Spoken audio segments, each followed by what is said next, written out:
नमस्ते बच्चों, my self Jaiswal sir. हम पढ़ रहे हैं class 9 mathematics chapter triangles. Last class में हमने एक्सरसाइज 7.2 के क्वेश्चंस कर लिए थे।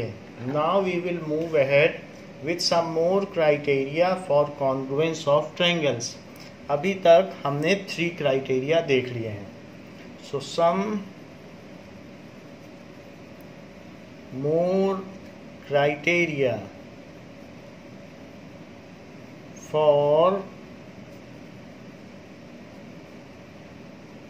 congruence of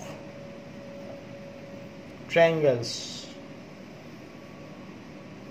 अब हम आगे कुछ और क्राइटेरिया देखेंगे। जो क्राइटेरिया अभी तक हमने देखे हैं उसमें SAS कॉन्ग्रुएंसी क्राइटेरिया है, और इस पर क्वेश्चन भी किए हैं हमने। और उसके बाद ASA कॉन्ग्रुएंसी क्राइटेरिया है, और third angle side congruency criteria है। अब हम देखेंगे 2 और नए कॉन्ग्रुएंसी क्राइटेरिया। इन पर तो हमने क्वेश्चंस कर लिए हैं। 4th क्राइटेरिया होता है SSS कॉन्ग्रुएंसी क्राइटेरिया, और 5th क्राइटेरिया होता है RHS कॉन्ग्रुएंसी क्राइटेरिया। तो हमारी जो नेक्स्ट एक्सरसाइज होगी वो इन्हीं पे बेस्ड होगी। Let us see what are these criteria. So SSS congruency rule is theorem 7.4। SSS का मतलब यदि किन्हीं दोनों ट्रायंगल्स के 3 साइड्स इक्वल हों, then you can very well conclude that both the 2 triangles are congruent। जैसे मान लीजिए आपने और आपके साथी ने यहाँ पर 6 सेंटीमीटर और उसने भी 6 सेंटीमीटर ले लिया। फिर आपने यहाँ पर कंपास से एक 4 सेंटीमीटर की आर्क लगाई यहाँ पर सेंटर लेते हुए, और उसको भी कहा कि एक 4 सेंटीमीटर की आर्क लगा दो, 4 सेंटीमीटर मेजर कर। फिर यहाँ पर आपने नीडल लिया सेंटर और 5 सेंटीमीटर की आर्क लगाई, और उससे भी कहा कि 5 सेंटीमीटर की आर्क लगाओ। तो ये लेंथ 5 हुई, ये लेंथ 4 हुई। क्योंकि 4 की आर्क है तो रेडियस 4 हुआ, और 5 की आर्क लोगे तो रेडियस 5 होगा। फिर आपने भी इसको इससे मिला दिया जहाँ ये इंटरसेक्ट होता था, और इससे मिला दिया। आपके दोस्त ने भी ऐसा ही किया, यहाँ मिलाया और यहाँ मिलाया। तो ये 4 सेंटीमीटर है, ये 5 सेंटीमीटर है। This is 4 centimetre and 5 centimetre. तो you both are in doubt whether your triangle will overlap on each other or they are congruent or not। तो आप दोनों के फिगर कॉन्ग्रुएंट होंगे, क्योंकि वैसा ही वैसा किया है। 6 आपने लिया, 4 की आर्क यहाँ, 4 की आर्क यहाँ, और 5 की आर्क यहाँ, और 5 की आर्क यहाँ। So this is SSS congruency criteria। If 3 sides of one triangle are equal to 3 corresponding sides of other triangle, then the 2 triangles are congruent। Let us write its statement। So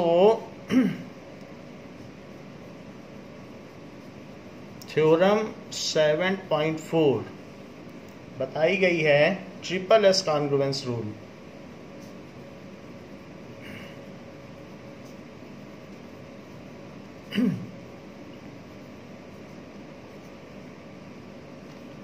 If 3 sides of one triangle, if 3 sides of one triangle are equal to the 3 sides of another triangle, are equal to the 3 sides of another triangle। अगर ऐसा हो तो then the two triangles are congruent. then the two triangles, तो वो दोनों त्रिभुज सर्वांगसम कहे जाएंगे. two triangles are congruent.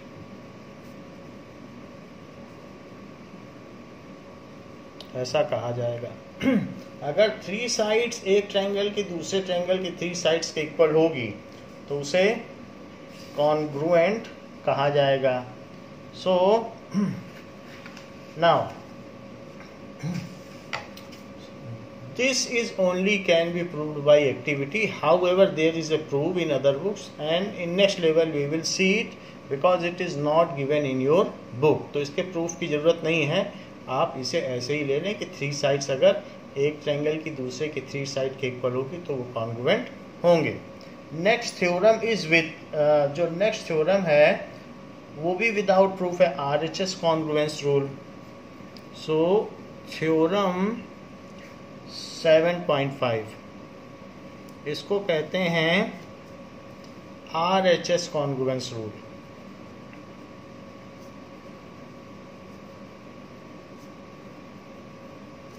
इसका क्या मतलब है? ट्रिपल एस तो समझ में आता है, बट RHS का क्या मतलब है?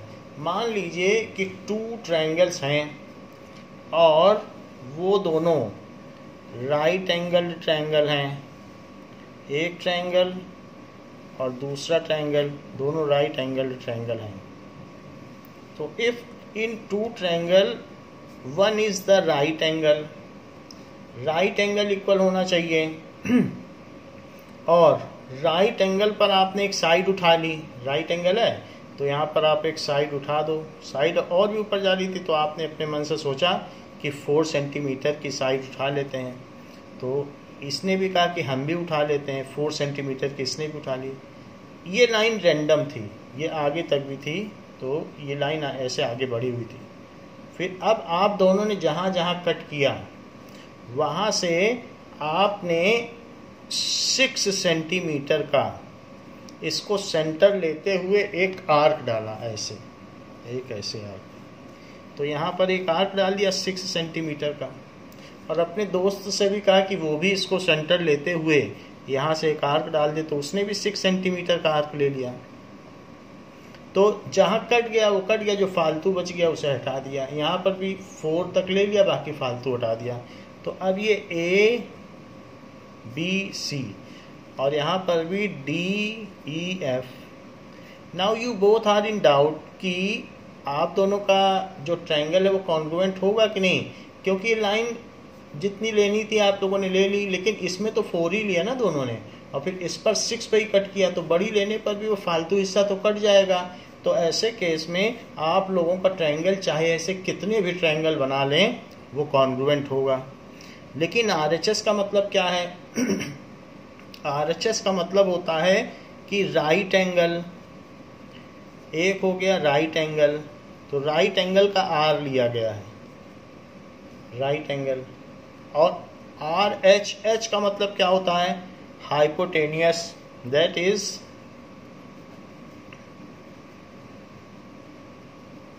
इसका H लिया गया है. और S का मतलब एक साइड, तो ये साइड ले ली गई है दोनों तरफ. तो अगर मान लीजिए राइट एंगल और राइट एंगल, हाइपोटेनियस और एक साइड, ये तीन चीज इक्वल पाई जाती हैं RHS, तो किन्हीं दो राइट एंगल ट्रायंगल में ये चीज पाई जाती है तो वो दोनों फिगर कॉन्ग्रुएंट होंगे. Now we let us state this कि RHS कॉन्ग्रुएंस रूल क्या है. If in two right triangles, if in two right triangles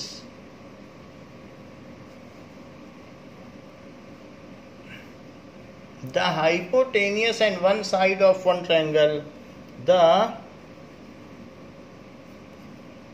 hypotenuse and the one side of one side of one triangle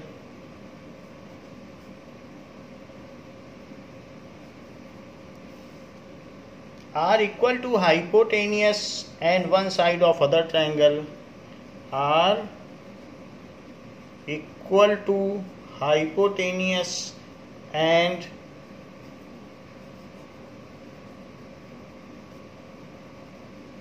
other side of other triangle. So and one side of other triangle, तो one side and hypotenuse दूसरे की भी one side and other triangle के अगर equal हों and one side of other triangle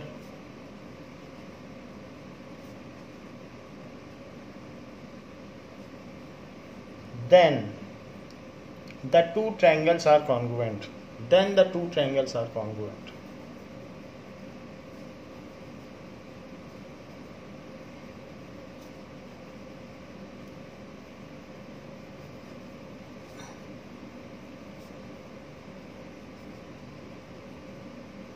देखिए यहाँ पर लिया ही गया है, शुरू में ही राइट ट्रायंगल ले लिया है, तो राइट ट्रायंगल दोनों है तो एंगल तो एक एक राइट हो ही जाएगा।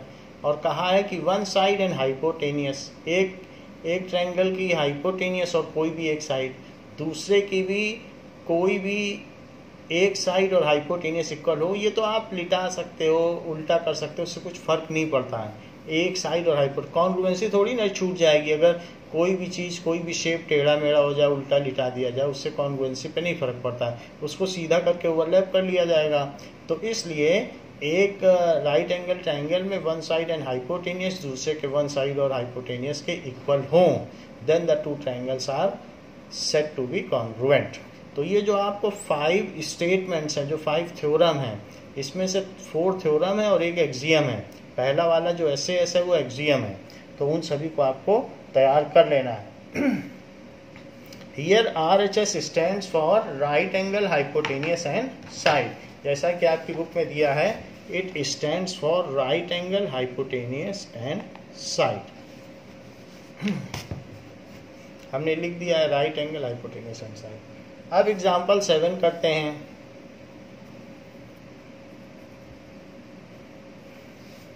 एग्जाम्पल 7 दिया गया है कि AB is a line segment, AB एक लाइन सेगमेंट है और इसमें P and Q are points on opposite sides of AB such that each of them are equidistant from A and B। तो यहाँ पर एक पॉइंट P लिया गया है, जो P पॉइंट है वो A से और B से इक्विडिस्टेंस है। सो AB तो एक लाइन सेगमेंट हो गया, गिवन है, और P इक्विडिस्टेंस है, और Q दूसरी तरफ है। P and Q are opposite sides, so on opposite sides.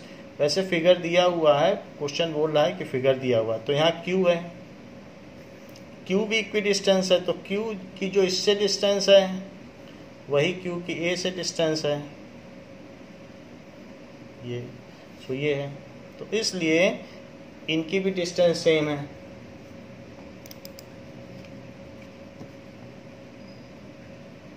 Now आप देखिए, तो अगर ये भी डिस्टेंस सेम है तो इसको भी इक्वल कर दो, ये दोनों सेम है।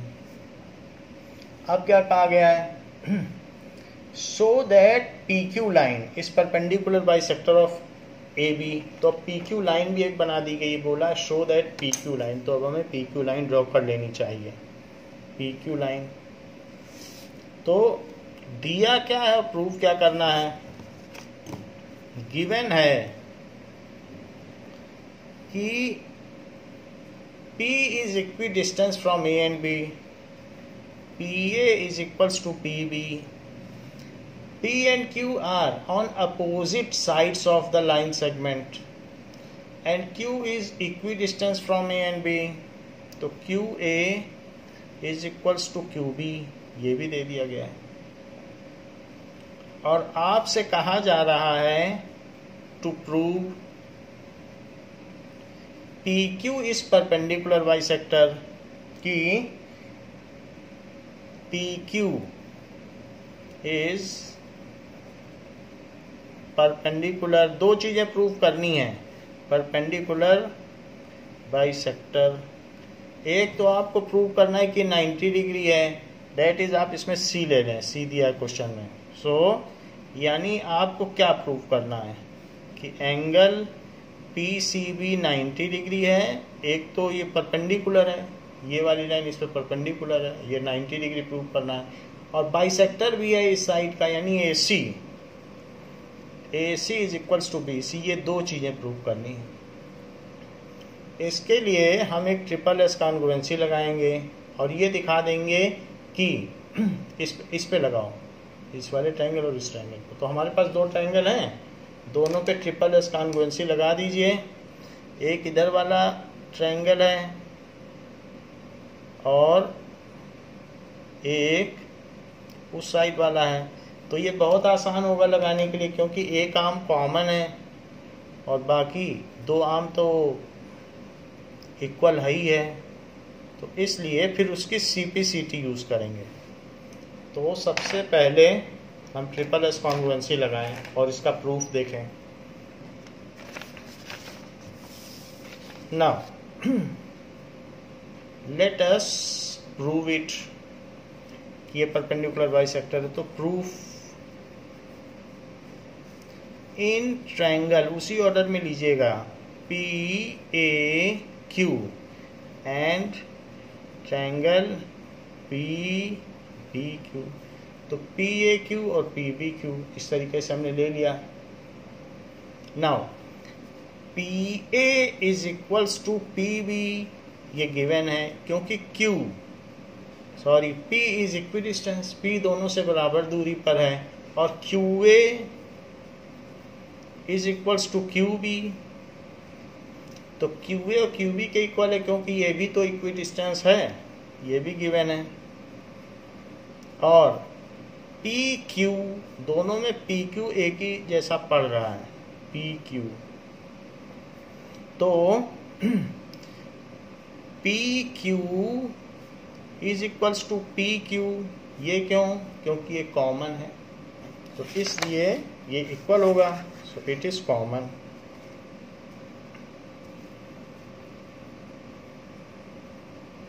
अब ये कॉमन हो गया है, तो कॉमन होने से अब हमारे पास ट्रिपल एस की कॉन्ग्रुएंसी बन गई है। देख लीजिए तो कैसे, ये जो PQ कॉमन हो गया, ये साइड इसके इक्वल, तो साइड साइड साइड, और यहाँ भी देखो साइड साइड साइड, तो हो गई ना साइड, ये डबल डबल के इक्वल, सिंगल सिंगल के इक्वल, हो ये कॉमन। तो by triple S congruency criteria, by triple S congruency criteria, तो ट्रिपल एस कॉन्ग्रुएंसी क्राइटेरिया से triangle PAQ is congruent to triangle PBQ। तो इसका मतलब है कि ये कॉन्ग्रुएंट हो गया है, तो PAQ PBQ के कॉन्ग्रुएंट हो गया है। तो अब हम देखें, अगर मान लो ये कॉन्ग्रुएंट हो गया है, हमारा रेड वाला ग्रीन के कॉन्ग्रुएंट हो गया है, तो इसकी CPCT तो हमसे ये कहती है कि ये एंगल इसके इक्वल होना चाहिए। CPCT तो ये कह सकती है भाई ये वाला इसके कॉन्ग्रुएंट हो गया, तो CPCT से जो बची हुई चीजें वो भी इक्वल हो जाएंगी। So by CPCT APQ is equals to BPQ, by CPCT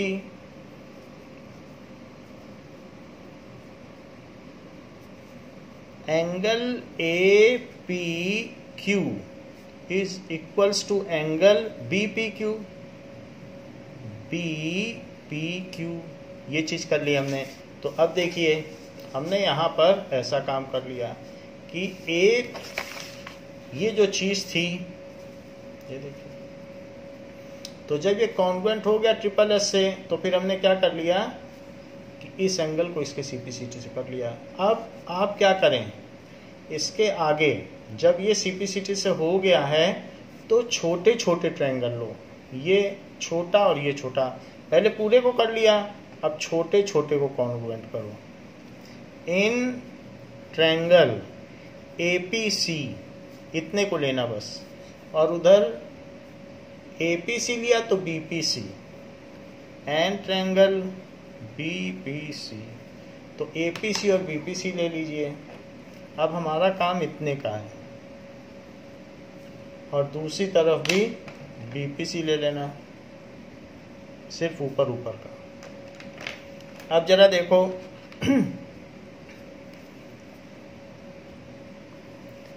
जब APQ BPQ के इक्वल है तो APC, उस लाइन को छोटा भी कर दोगे तो एंगल थोड़े ना बदल जाएगा। और इसी तरीके से BPQ को BPC भी लिख सकते हो, क्योंकि हम जिन ट्रायंगल्स का कॉन्टेक्स्ट ले रहे हैं उसमें Q कहीं आता नहीं है।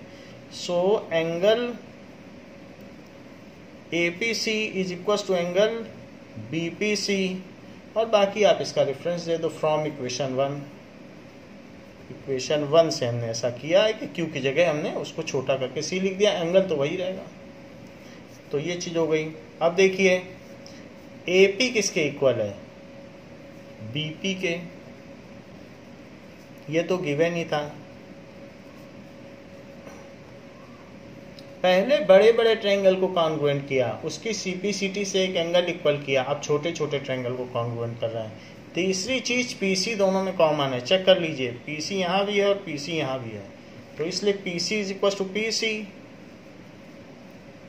सो दिस इज कॉमन। कॉमन हो गया। कॉमन होने से अब देखो SAS, PC कॉमन है कि नहीं? SAS, यहाँ भी देखो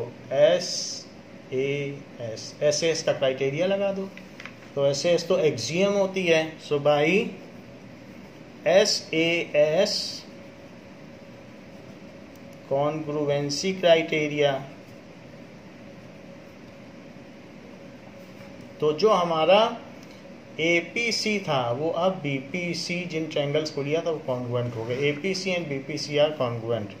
triangle APC is congruent to triangle BPC, congruent हो गया। अच्छा, अब देखो ये कॉन्ग्रुएंट तो हो गए हैं, अब आगे की बात करो। जब ये कॉन्ग्रुएंट हो गए हैं तो इसकी भी एक CPCT बनती है। क्या CPCT बनती है? बाई CPCT, ये छोटे छोटे ट्रायंगल हैं तो AC is equal to BC, बची हुई चीजें भी, बचे हुए साइड हो, बचे हुए एंगल हो, सब इक्वल हो जाएंगे, corresponding parts of congruent triangle. तो इसलिए AC is equals to BC, तो C बाइसेक्टर हो गया ना, इसका हाफ हाफ कर दिया कि नहीं इसने। और साथ में एंड CPCT और बनती है कि angle PCA is equals to angle PCB। क्यों? क्योंकि फिर ये दोनों एंगल भी इक्वल होंगे, ये एंगल इसके भी इक्वल होगा, इसलिए इक्वल होगा क्योंकि ये दोनों कॉन्ग्रुएंट हैं। तो PCA PCB के भी इक्वल होगा और साइड भी इक्वल होगी, ये साइड इसके इक्वल हो गई। अच्छा, लेकिन इन दोनों का सम तो 180 है क्योंकि लीनियर पेयर है। When a line stands on other line then the two adjacent angles are formed are linear pair, ऐसा हमने चैप्टर 6 में देखा था लीनियर पेयर की डेफिनेशन में। तो इसलिए angle PCA plus angle PCB, इन दोनों का सम 180 होगा क्योंकि ये रेखीय युग्म है, लीनियर पेयर्स ऑफ एंगल।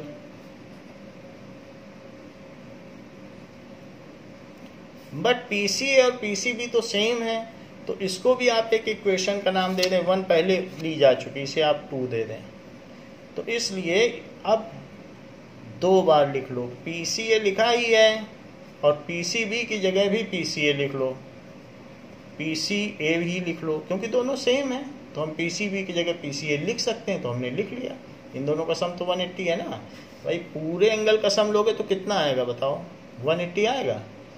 और जो ये है वो ये है, तो हमने पहले दोनों का सम लिखा, फिर दूसरे की जगह भी पहला ही वाला लिख दिया। यहाँ से देख लीजिए, PCB की जगह PCA लिख दिया और दोनों का सम 180 है। तो 2 times of angle PCA is 180 degree. तो एंगल PCA कितना हो गया?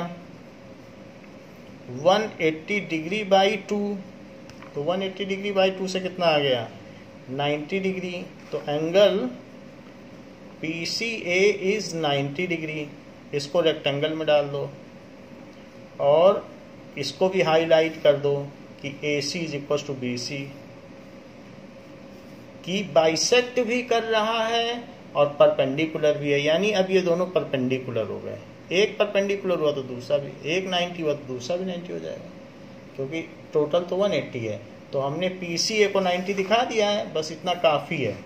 ऐसा होने से सब 90 हो जाएंगे, क्योंकि ये इसके वर्टिकली अपोजिट ये 90, ये 90 तो ये 90, सभी 90 हो गए, हो गया perpendicular.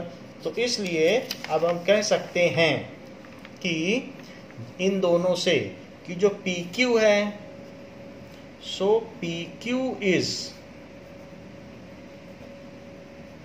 Perpendicular bisector of line segment AB, hence proved. इस तरीके से ये बात प्रूव हो गई कि परपेंडिकुलर बाइसेक्टर है। ये तो बात रही हमारे क्वेश्चन नंबर 7 की। अब आपसे पूछा जा रहा है एग्जाम्पल 8। सो एग्जाम्पल 8 क्या कहता है? क्वेश्चन 8 में कहा जा रहा है P is a point equi distance from 2 lines L and M। तो 2 लाइन्स हैं L एंड M, एक लाइन ये ले लीजिए और एक लाइन ये ले लीजिए। ये दोनों लाइन एक दूसरे को इंटरसेक्ट करती हैं, फिगर दिया हुआ है क्वेश्चन में। तो ये लाइनें L और M हैं, L एंड M, और ये भी दिया है कि ये A पर इंटरसेक्ट करती हैं। अब show that the line AP bisects the angle between them, और एक और लाइन ले ली गई है। तो कोई एक लाइन ले ली गई है AP, ये कोई लाइन है AP, उसी पर एक कोई पॉइंट P ले लीजिए, एक और लाइन है। तो आपको शो क्या करना है कि जो AP लाइन है वो एंगल A का बाइसेक्टर है, बाइसेक्ट ये दोनों एंगल इक्वल हैं। तो अब जरा देखिए P इक्वी डिस्टेंस है, जो ये P पॉइंट है ये गिवन है कि इस पे इस अगर परपेंडिकुलर डाला जाए, डिस्टेंस कैसे लेते हो किसी चीज़ की? ऐसा तो नहीं है कि कहीं से भी ले लोगे डिस्टेंस, परपेंडिकुलर डालो वो होती है डिस्टेंस, इस पे भी परपेंडिकुलर डालो। तो ये डिस्टेंस कह रहा है इक्वल है। अच्छा, तो आपको ये प्रूव करना है कि ये दोनों एंगल इक्वल है। तो कैसे करोगे ये दोनों इक्वल? तो RHS कॉन्ग्रुएंसी लगा दो, राइट एंगल साइड और हाइपोटेनियस। ये है ना राइट एंगल, और इधर भी एक राइट एंगल बन रहा है। जब ये 90 तो इधर का भी 90 होगा, सब 90 है, तो इधर भी लगा देना राइट एंगल हाइपोटेनियस, हाइपोटेनियस दोनों में कॉमन है, और साइड। ऐसा करके जब इन दोनों को कॉन्ग्रुएंट कर लेना तो CP CT से ये दोनों एंगल इक्वल कर लेना, और जैसे इक्वल होंगे तो लाइन बाइसेक्टर हो जाएगी। तो हम लिख लेते हैं कि क्या क्या दिया है। Line L and M intersect at a point P on line AP, a point P on line AP is equidistant, दोनों से समान दूरी पर है, equidistant from L and M, उनसे इक्वल डिस्टेंस पर है। प्रूफ क्या करना है? AP is angle bisector of angle A। तो AP line bisects the angle between them, L और M के बीच के जो एंगल बन रहा है उसको बाइसेक्ट करती है, यानी angle bisector of angle A भी मान सकते हो। So you have to prove AP line. So to prove AP line bisect the angle between किसके किसके बीच में, बिटवीन लाइन एल और एम, एल और एम के बीच में जो एंगल बन रहा है ना उसका बाइसेक्टर है, ये बन रहा है एंगल, तो उसको आधे आधे में बांट रहे, ये प्रूव करना है। Angle between line L and M उसको बांट रही है। अब प्रूफ देखिए,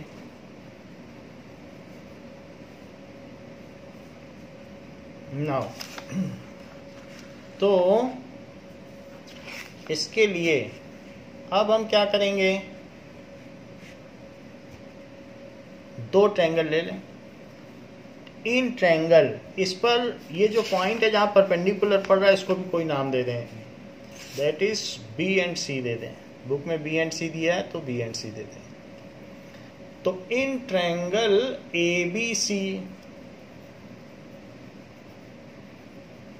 एंड ट्रायंगल, जैसे ए बी सी लिया, ए बी पी लो, ए बी सी नहीं, A B P.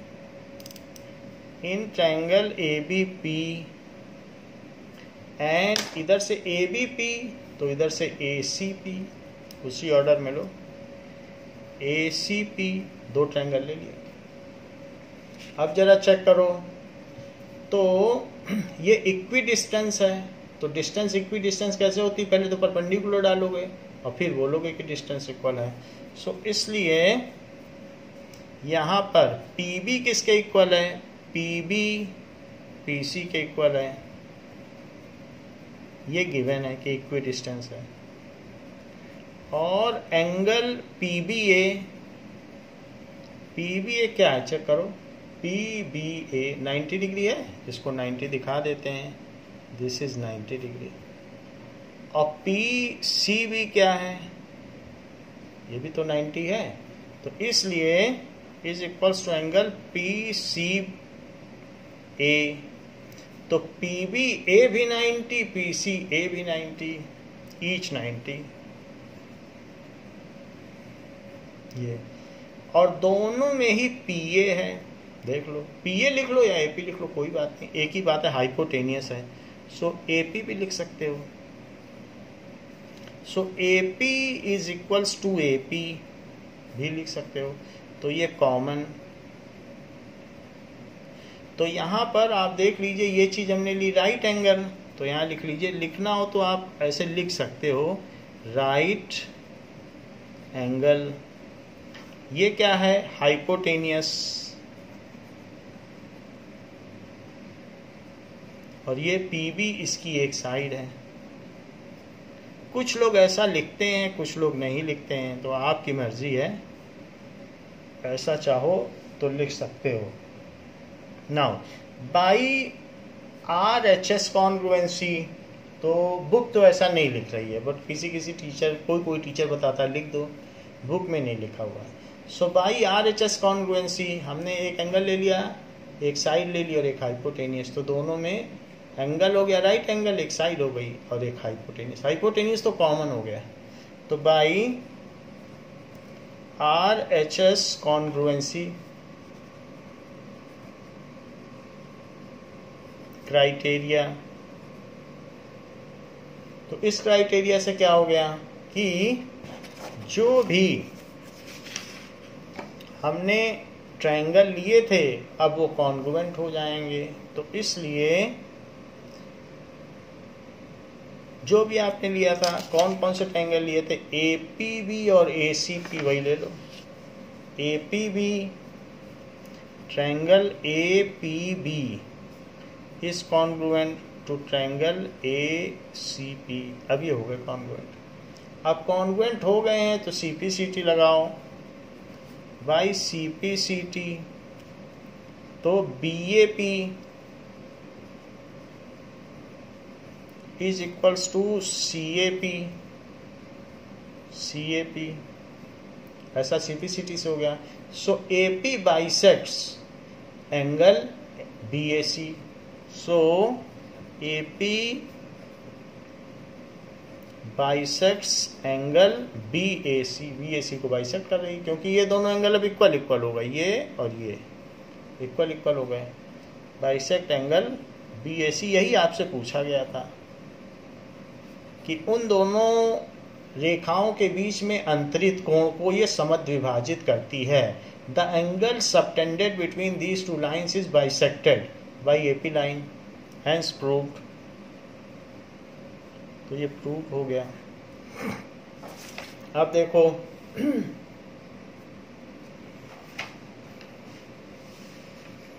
Now exercise 7.3। सो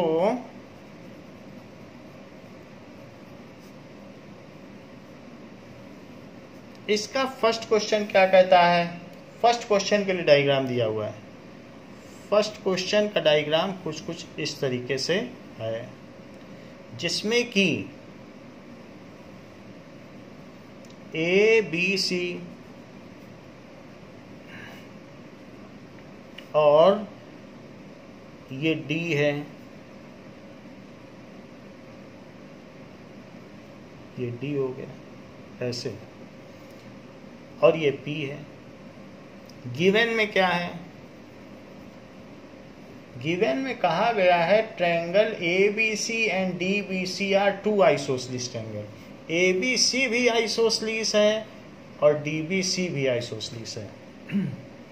कि triangle A B C and triangle D B C ये दिए हैं, और कहता है कि ए बी सी आइसोसेलेस है और बेस इसी को माना है। दोनों both are lying on same base. तो ए बी सी अगर आइसोसेलेस है और इसको बेस माना गया है, तो A B is equals to A C and D B is equals to D C, क्योंकि बेस तो बी सी को माना गया है। इतनी चीज तो दी है। And vertices A and D are on the same side of B C, और दोनों ही वर्टिसेस ए और डी इसी तरफ हैं, ऊपर ही है नीचे कुछ नहीं है, ए और डी एक ही तरफ है। If A D is extended, अगर ए डी को और बढ़ा दिया जाए, दो आइसोसेलेस ट्रायंगल थे एक बेस पे, और ए डी को बढ़ा दिया तो पी पे मिलती है। So extended to intersect B C at P, इतनी चीज दी है, यही दी है बस। टू प्रूव क्या करना है? पहली चीज ट्रायंगल ए बी डी और ए सी डी कॉन्ग्रुएंट हैं। एक एक करके प्रूव करते हैं। इसमें अलग अलग 4 पार्ट हैं, तो 1 बाय 1 करेंगे। तो पहला पार्ट है ए बी डी और A C D. A B D और ए सी डी। तो ए बी डी और ए सी डी ये आपको प्रूव करना है कि कॉन्ग्रुएंट है। अब जरा देखो, ये दोनों इक्वल थे, और क्या ये साइड इसके इक्वल है, और ये कॉमन है, हो गया कॉन्ग्रुएंसी। इससे ज्यादा क्या है? साइड साइड और साइड, क्योंकि ये तो कॉमन है, तो इधर का ट्रायंगल और इधर का ट्रायंगल कॉन्ग्रुएंट हो गया।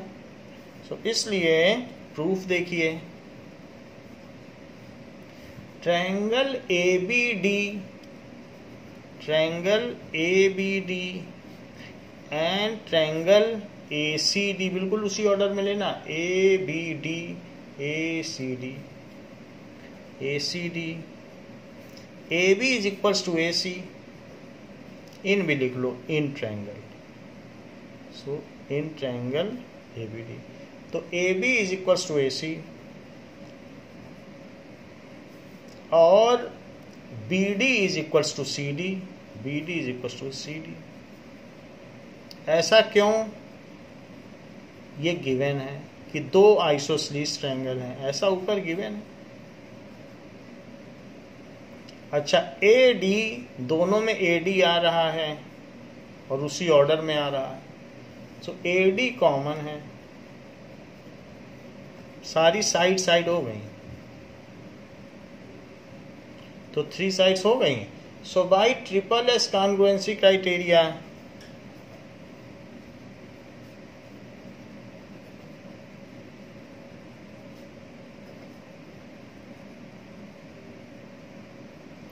Triangle A B D is congruent to triangle A C D, बस हो गया। ट्रायंगल देख लो, S S S S S S. So triangle ABD is congruent to triangle ACD, ये कॉन्ग्रुएंट हो गया। सेकंड पार्ट क्या कहा गया है, अब हम इसके सेकंड पार्ट पे चलते हैं कि सेकंड पार्ट में क्या चीज कही गई है। सेकंड पार्ट में प्रूव करना है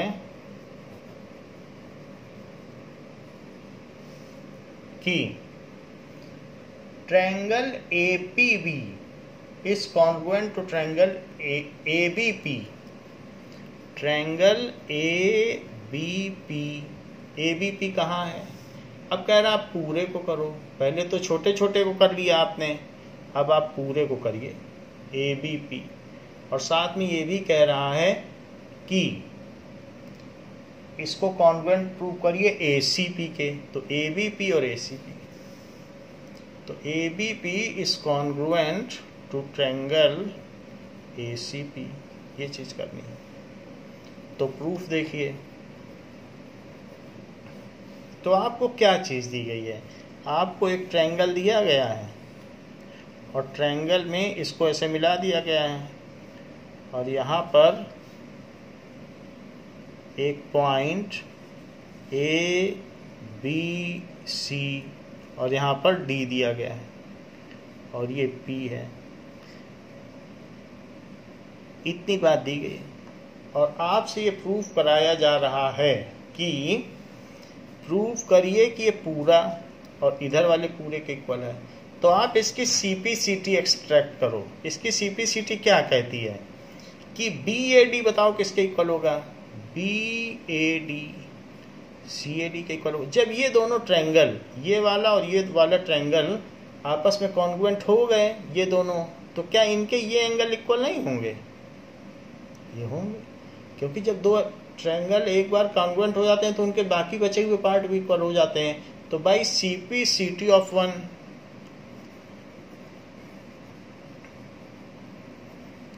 इक्वेशन 1, इसकी CPCT लगा दो तो BAD angle BAD is equals to angle CAD। CAD देखो लगा दिया इसी में, BAD और CAD होंगे ये दोनों इक्वल। हम BAD को क्या लिख सकते हैं, BAD, क्योंकि हमें अब तो पूरा ट्रायंगल लेना है तो D लेने से तो कोई मतलब है नहीं, तो एंगल वही है लेकिन हम BAD को लिखेंगे BAP। This implies angle BAP is equals to angle CAD। भी लिखने से कोई मतलब नहीं क्योंकि हमें तो पूरा ट्रायंगल और पूरे के कॉन्ग्रुएंट करना है। तो अब इसे आप लिख लें कि CAP, ये बात हो गई। तो अब हमारे पास दो ट्रायंगल हैं जिनको कि हम कॉन्ग्रुएंट प्रूव करने जा रहे हैं। एक तो इधर का ट्रायंगल है और एक उधर का ट्रायंगल है। अब इसे कॉन्ग्रुएंट प्रूव करना बहुत आसान होगा। क्यों आसान होगा? क्योंकि हमारे पास तीनों चीज़ें हैं जो चीज़ हमें चाहिए। वो क्या तीन चीज़ें हैं वो मैं बता देता हूँ, कुछ लोगों ने गेस भी कर लिया होगा। तो इसलिए साइड एंगल और कॉमन आर्म, साइड एंगल और साइड, SAS हो गया। तो ये चीज़ तो हमने कर ही दी है कि इसके इक्वल है। और यहाँ लिख लें इन ट्रायंगल, कौन कौन सा ट्रायंगल है, BAP। जो चीज़ हमें करनी वही लिख लो। AP भी लेनी है, APB और ACP, ABP and triangle ACP, ऐसा ले लिया। तो उसमें एक चीज़ तो हमने दिखाई दी कि इस पे CPT लगाया और फिर उस पर जो BAD था BAP कर दिया। अब दूसरी चीज़ देखो, BA is equals to CA, ये गिवन है। एक एंगल दिखा दिया, एक ये साइड इक्वल दिखा दी कि ये गिवन है। और तीसरी चीज़ क्या दिखाओगे कि AP is equals to AP common है। तीसरी चीज़ भी दिखाओ। सो थर्ड चीज़ क्या हो गई कि AP is equals to AP that is common, उसे भी आप दिखा दें। अब देखिए ना,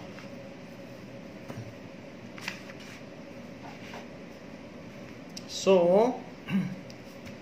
that is AP is equals to AP, common हो गया।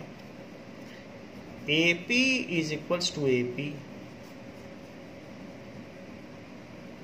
कॉमन। अब side angle side, side angle side, so by SAS congruency criteria, SAS congruency criteria, तो उससे क्या होगा, SAS कॉन्ग्रुएंसी क्राइटेरिया से जो हमने लिया है बस वो कॉन्ग्रुएंट हो जाएगा। ABP और ACP लिया है, कॉन्ग्रुएंट कर लो।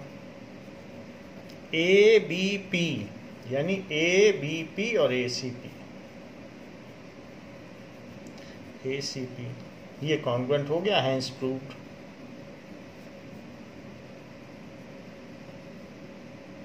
ये हो गया, ये चीज है। जो फर्स्ट पार्ट हमने प्रूव किया था उसमें हमने हैंस प्रूव्ड नहीं लिखा था, तो आप इसे अमेंड कर लें, हैंस प्रूव्ड। अब हम थर्ड पार्ट पे आते हैं। तो थर्ड पार्ट क्या कहता है, थर्ड पार्ट कहता है कि प्रूव करो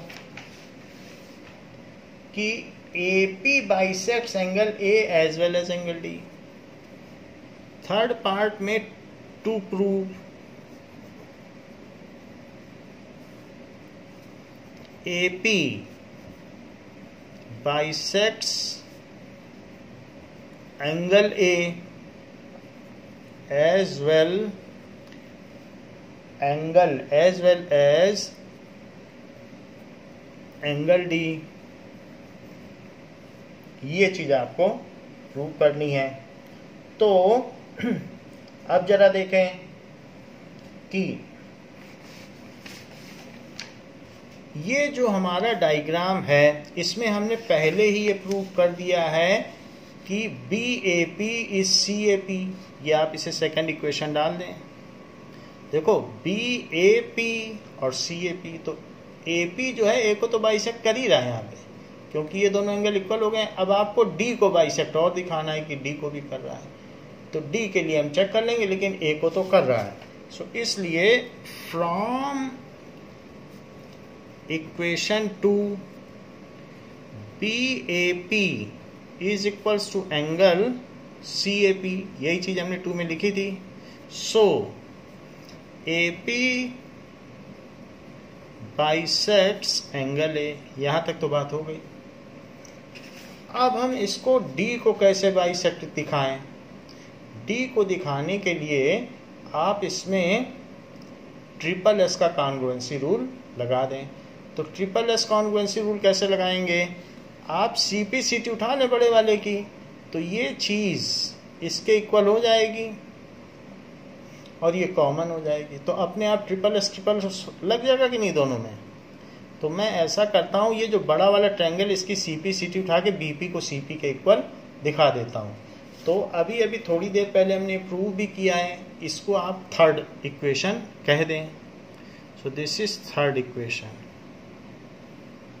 सो CP/CT of equation 3 by CP/CT of equation 3, BP किसके इक्वल है, CP के इक्वल, यानी BP is equals to CP। ये देखो BP is equals to CP। और हमारे इस ट्रायंगल में जो कि हमें दिया गया है,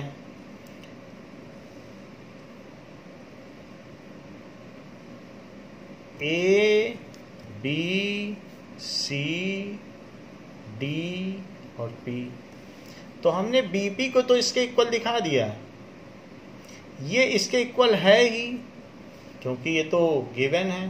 तो इसलिए लिखिए, क्योंकि ये भी तो एक आइसोसेलेस ट्रायंगल है, तो लिखो DB is equal to DC। तो DB is equal to DC, ये तो हमने CP/CT से लिखा, इसको गिवन लिखो। और कौन सा ट्रायंगल ले रहे हो, DPB, तो in triangle DPB and triangle DPC, इन दोनों में आप ले लें।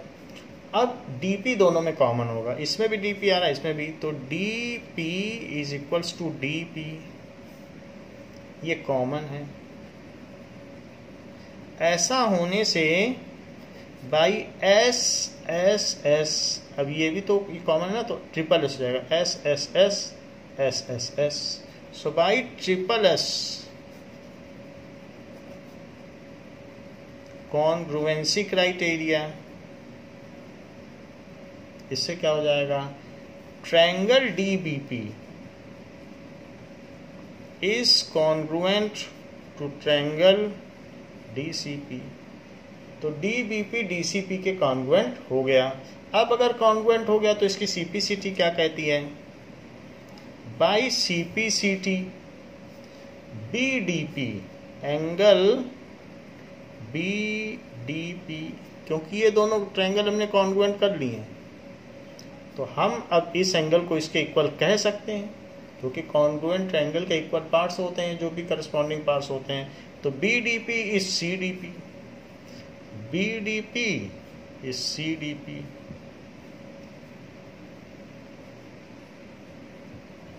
तो ये दोनों अगर एंगल इक्वल हैं तो AP तो फिर D को भी बाइसेक्ट करेगा, सो AP bisects angle D also, क्योंकि इक्वल हो गए दोनों।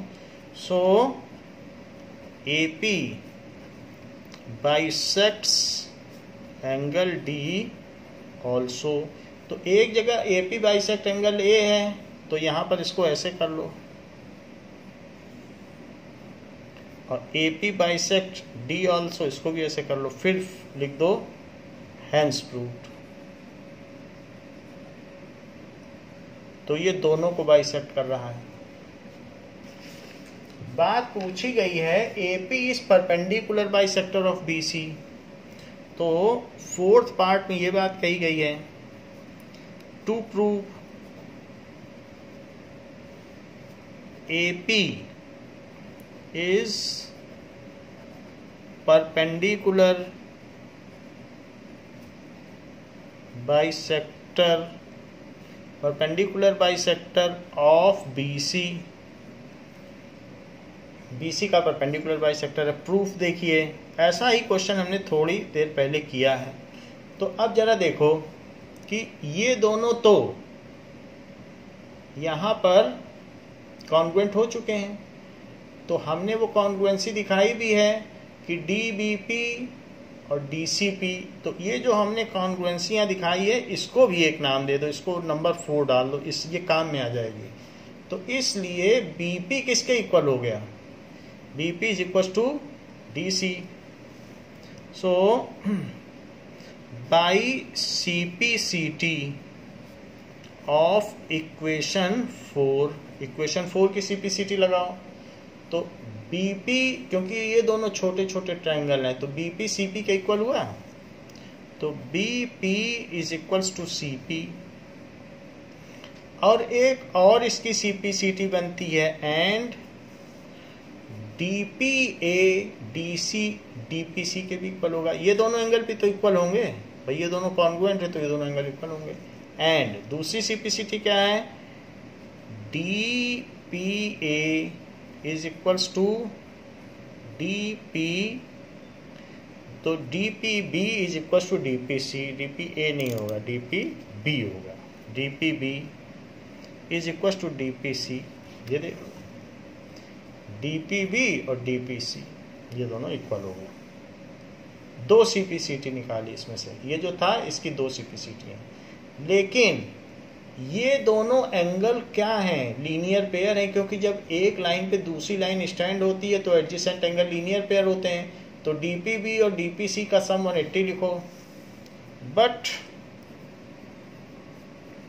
Angle DPB plus angle DPC is 180 degree, linear pair of angle, linear pair of angles, ऐसा।